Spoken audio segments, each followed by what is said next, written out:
Black सी में Ukraine का रूसी सेना पर बड़ा प्रहार, समंदर में बने रूस के आर्मी टावर को तहस नहस कर दिया। यूक्रेन के मिसाइल हमले से धूं-धूं कर जला रूस का टावर।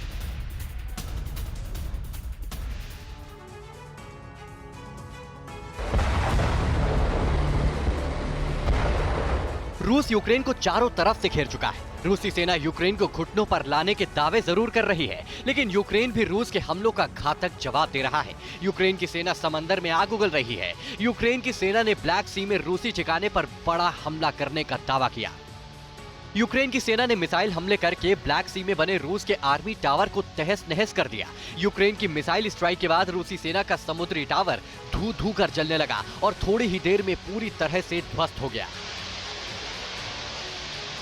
यूक्रेन की नौसेना ने शुक्रवार को भी ब्लैक सी में बड़ा हमला करके रूसी सेना को तगड़ा नुकसान पहुंचाने का दावा किया था। यूक्रेन नेवी ने शुक्रवार को ब्लैक सी में रूस की एक बोट पर हमला किया था।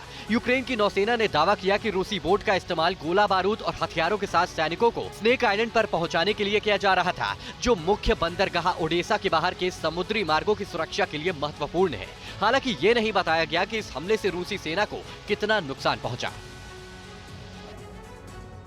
और रूस यूक्रेन जंग के बीच नीदरलैंड का बड़ा फैसला, ऊर्जा के लिए रूस पर निर्भरता कम करेगा नीदरलैंड। रूस पर निर्भरता कम करने के लिए नए प्लान सक्रिय कर रहा है नीदरलैंड।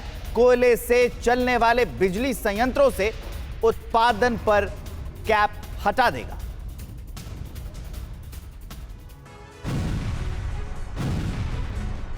यूक्रेन रूस युद्ध की वजह से कई यूरोपीय देशों को ऊर्जा संकटों से भी दो चार होना पड़ रहा है। इन देशों में नीदरलैंड भी शामिल है, जिसे ऊर्जा निर्भरता के लिए रूस की तरफ देखना पड़ता है। लेकिन अब नीदरलैंड ने फैसला किया है कि वो अब ऊर्जा जरूरतों के लिए अपनी निर्भरता रूस पर कम करेगा। इस योजना के शुरुआती चरण के लिए वो अपने कुछ ऐसे प्लान सक्रिय करने जा रहा है जिससे गैस के लिए उसकी रूस पर निर्भरता कम हो सके। नीदरलैंड ने फैसला किया कि वो कोयले से चलने वाले बिजली संयंत्रों से उत्पादन पर कैप हटा देगा। दरअसल यूक्रेन संघर्ष ने कई यूरोपीय देशों को रूसी तेल और गैस के विकल्प तलाशने के लिए मजबूर किया है। नीदरलैंड रूस से अपनी गैस का 15% आयात करता है।